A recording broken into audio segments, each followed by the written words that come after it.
Go back to our top story now, and that's these anti-government protests taking place right now in Istanbul. And we can bring in by telephone Ibrahim Kalin. He's the chief advisor to the Turkish Prime Minister. Thanks for joining us on Al Jazeera. We're looking at live pictures right now, in fact, from what's happening in Istanbul. Just a few moments ago, police were using tear gas against the demonstrators. Why is the police behaving in such an excessive way and using excessive force? Well, first of all, the police have just been ordered to withdraw from the areas. They're leaving the premises there of the park. In fact, there are some marginal groups who are attacking the police. I'm also watching the same pictures here. And I just spoke to the officials there also. There are some of these groups attacking the police while the police themselves are withdrawing from the area. In fact, they have let the citizens in. But there has been anger towards the police since the day these protests began, in fact. And there's been criticism that the police is using such excessive violence. Yes, and you don't have to be shouting at me. Let me just answer it. I know your question here. But the point is that, before this event started, 3 days ago, police and other officials, the mayor, the governor of Istanbul, everybody spent at least 3 days trying to persuade these protesters to leave the premises, because the decision to develop this area, the so-called the Taksim Park, was taken almost 4 months ago at the municipal level with the support of all the members of the city parliament, with the exception of the Republican Party, the main opposition party.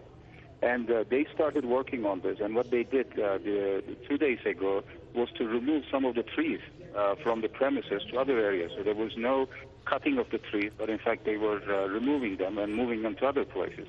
But I know the issue has now gone beyond the tree. Nobody's talking about the park, but it's important, I think, for your viewers also to know the background as to how this event started in the first place. And now we can see that they are trying to turn this into a massive protest against the government.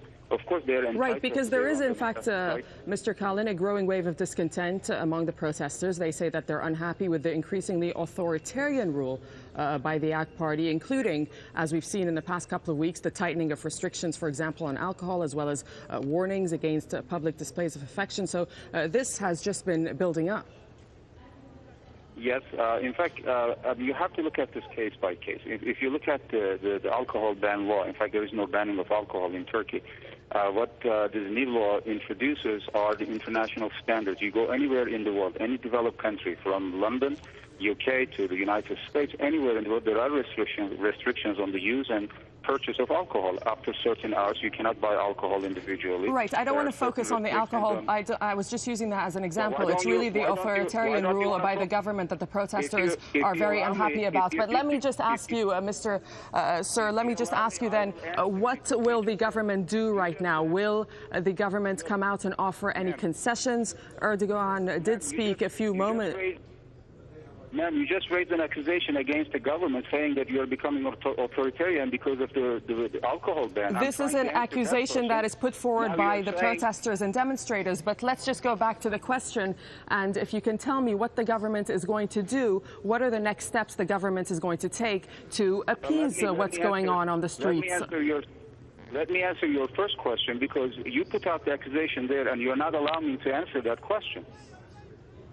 You are saying that, the government is becoming, according to the protesters, more authoritarian because of Y, X, Y, Z. And one of the examples you gave is the alcohol ban. I was trying to explain to you and to your viewers that, in fact, the new law introduces the international standards on the purchase and use of alcohol. It's simple as that. There is nothing authoritarian about it. In regards to the events, the police have just been ordered to withdraw from the areas. Now they are leaving the premises, the citizens are going in there, and that's fine. But it took us 3 days to find some counterparts among the demonstrators to speak to them about starting a dialogue about the development project, but they're not listening to it anymore. Yes, as the Prime Minister said this morning, the police have used excessive force, and the Interior Ministry has launched an investigation into it. Right, and the police have been ordered to act within the confines of the law and public order, but the police have to be there, obviously, to maintain public order. You say the police have to maintain public order, but the pictures we are looking at coming out from Istanbul does not point to police maintaining public order when they are using tear gas against the protesters. They're not using tear gas anymore. It happened yesterday, as I said. It just happened a few moments ago. I have to differ with you because we were looking at it a few moments ago, and police were using tear gas just a few moments ago. Well, you're showing the end tail of the picture. Just a few minutes before that, some of these small groups were attacking the police as the police were leaving the premises. So what are the police supposed to do? Well, a true democracy, sir, allow me, doesn't use excessive violence against the citizens. A true democracy doesn't allow citizens to attack the police either. All right. Well, what Erdogan also said just about an hour ago, in fact, when he came out and spoke, is that he could summon 1 million pro-government protesters if he wanted to. Some say perhaps inflammatory statements, considering what is happening right now in Turkey. Isn't that likely to inflame tensions? Yeah, that statement was in response to the political parties that claim that there are thousands and thousands of people out there and we are going to join them.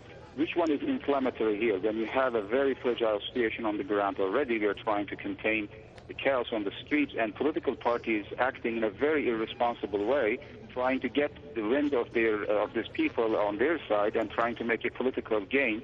And the Prime Minister said, if you are interested in numbers, we can have a discussion about numbers, but that's not the issue.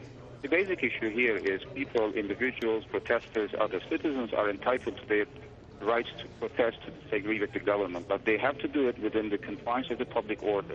And when you say confines of public order, can you clarify that exactly?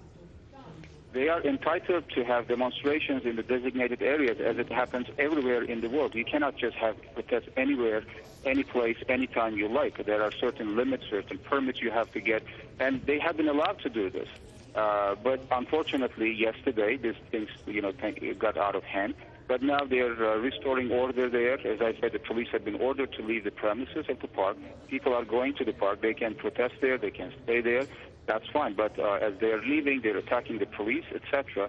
So this is what I mean by public order. Hundreds of thousands of people are living in that city, millions in fact, and many people are affected by it. Right, so and as you pointed out in the beginning of our interview, this in fact, the spark of this was the redevelopment of this park, but now this has spiraled and it's included a lot of other issues and many other protesters have now come out onto the streets.